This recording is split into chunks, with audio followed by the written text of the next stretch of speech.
अभिवादन सबैलाई।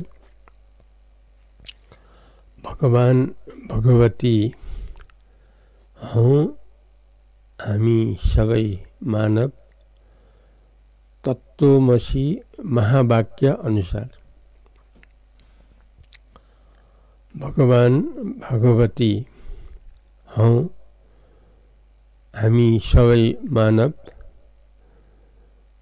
तत्त्वमसि महावाक्य अनुसार।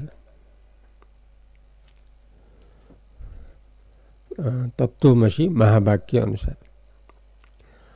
तत् हो परमात्मा, तोम हो आत्मा। आत्मा परमात्मा एउटै हो।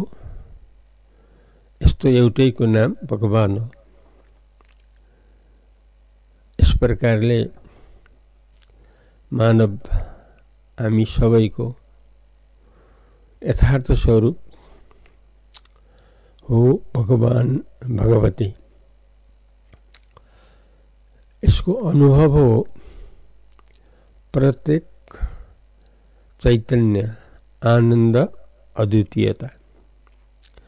प्रत्येक चैतन्य आनंद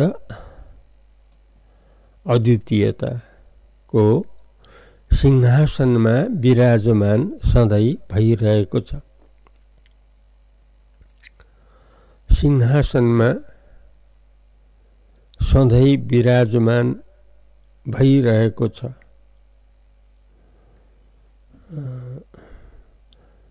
को भन्दाखेरि प्रत्येक चैतन्य आनंद अद्वितीयता। प्रत्येक भनेको लगातार। प्रत्येक माने हरेक, प्रत्येक माने लगातार। लगातार चैतन्य आनंद अद्वितीयता रूपले अर्थात एक रूपले विराजमान अर्थात रहिरहेको छ सिंहासनमा। सिंहासन हो हृदयमा, सबैको हृदयमा।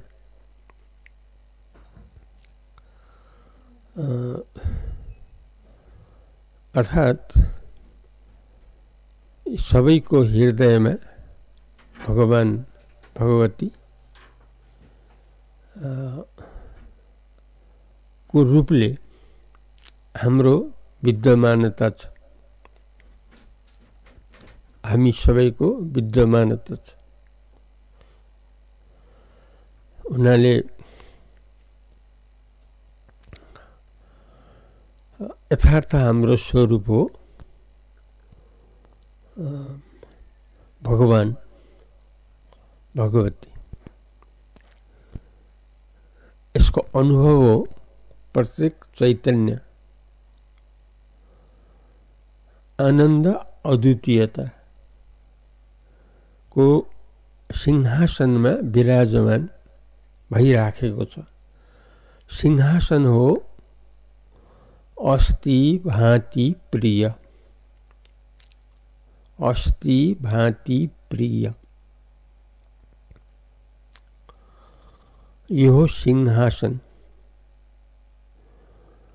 अर्थात अस्ति माने निरंतर विद्यमानता छ। भांति माने जानिन्छ, स्वतः जानिन्छ। यो स्वयं प्रकाश रूपले हुन्छ। यो हो प्रिय। यो जो हो अस्ति भांति प्रिय। यो किन चाहिन्छ भने भगवान भगवती रूपले रहिरहनलाई बाधक हो जगत शरीर। किनकि अविनाशी भगवान भगवतीमा रहिरहनलाई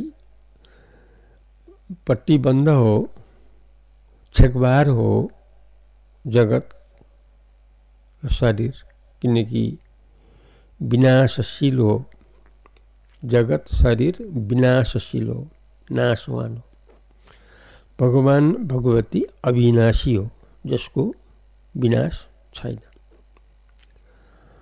प्रत्येक चैतन्य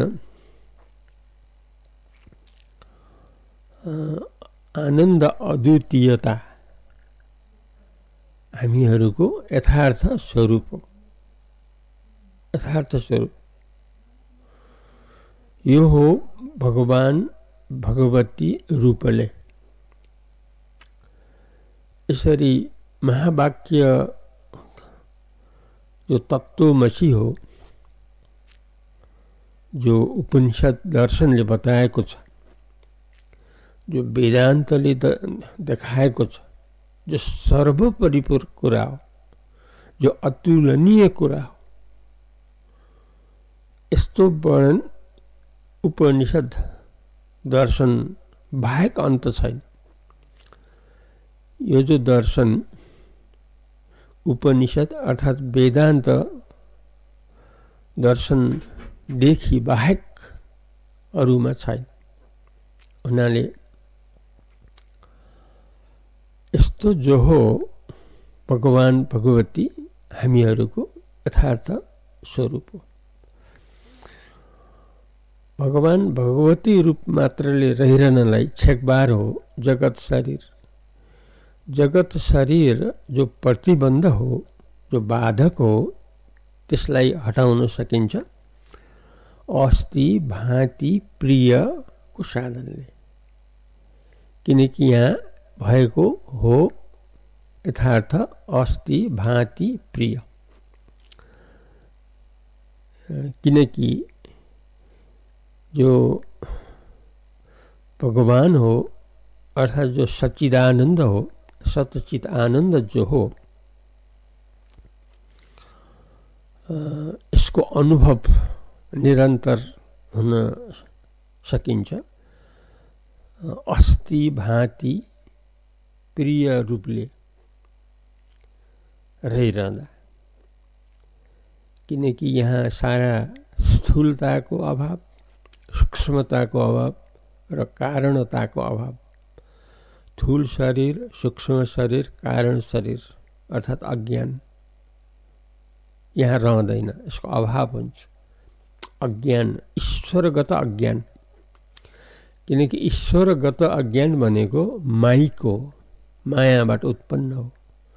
किनकि संसार रूप र नाम मात्रमा रहेको छ। जगत शरीर रूप र नाम मात्रमा रहिराखेको छ। हामीले रूप र नाम रहित रहिरहनलाई अस्ति भाँति प्रियलाई लिनुपर्ने हुन्छ। यस प्रकारबाट हाम्रो स्थिति सच्चिदानन्द भगवान अर्थात परब्रह्म परमात्मा रूपले रहिरहन सम्भव हुन्छ संसारका हामी सबैलाई। यस कारणले तत्त्वमसि महावाक्य अनुसार संसारका हामी सबैको यथार्थ स्वरूप हो भगवान भगवती। इसको स्वरूप हो प्रत्येक चैतन्य आनन्द अद्वितीयता। यस्तो रूपमा भगवान भगवतीको रूपमा हाम्रो विराजमानता छ सिंहासनमा। कस्तो सिंहासन भने अस्ति भाँति प्रिय रूप सिंहासनमा। यो अमरता, सधैँ सधैँको लागि परिपूर्णता, साक्षात जीवन मुक्त को स्थिति, साक्षात देह मुक्त को स्थिति। यो ज्ञान भूमिका छैठौं स्तरको छैठौं ज्ञान भूमिका। शुभेच्छा विचारणा तनुमानसा सत्वापत्ति असम शक्ति पदार्थाभाविनी तुरियगा भन्छ। पदार्थाभाविनी पदार्थको अभाव, जगत शरीरको अभाव, छैठौं भूमिका। इस प्रकारले हाम्रो सदा मुक्त स्थिति सम्भव हुन्छ। यस्तो आजको वर्णन। आज भन्नाले विक्रम सम्वत 2080 साल फाल्गुन महिनाको 11 गते, आज शुक्रबार। अंग्रेजी तारिख 2024 फेब्रुअरी 23 तारिख फ्राइडे। तिथिको हिसाबले माघ शुक्ल पक्ष चतुर्दशी, शुक्रबार। आजको दिनमा हामीले भगवान भगवतीको रूपमा हामीहरू सदा सर्वदा रहिरहन सक्छौं। तत्त्वमसि महावाक्य अनुसार, किनकि हाम्रो सधैँको स्वरूप हो प्रत्येक चैतन्य आनन्द अद्वितीयता। यस्तो रूपले हामी वास्तवमा रहिरहेका छौँ। कुन भूमिकामा भन्दा अस्ति भाँति प्रियको भूमिकामा।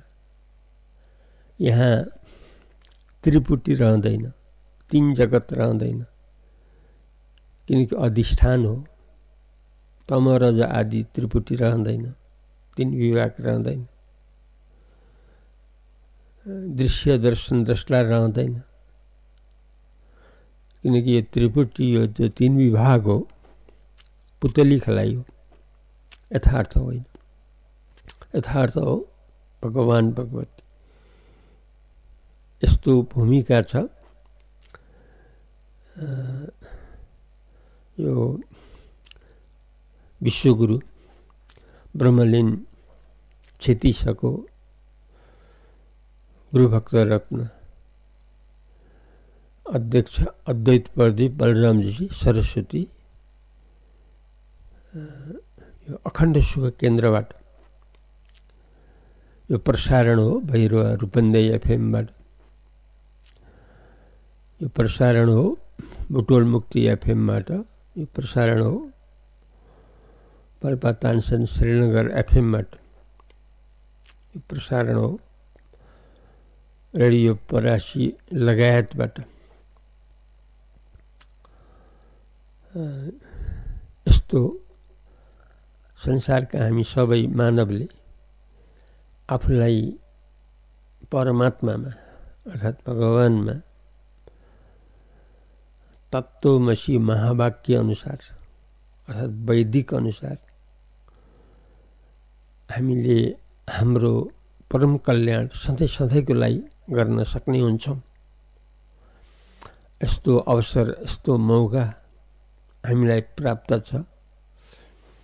वैदिक तत्त्वमसि महावाक्य अनुसार यसबाट हामी जीवन मुक्त, देह मुक्त, अमर रूपले, परिपूर्ण रूपले, परमानन्द रूपले जीवको परमानन्दमा परिणतिको रूपमा, जीवको शिवमा परिणतिको रूपमा, भगवान भगवतीको रूपमा हाम्रो स्थिति अवश्य हुन सक्छ। अहिलेलाई यति नै गरौँ। हरि ओम तत्सत्।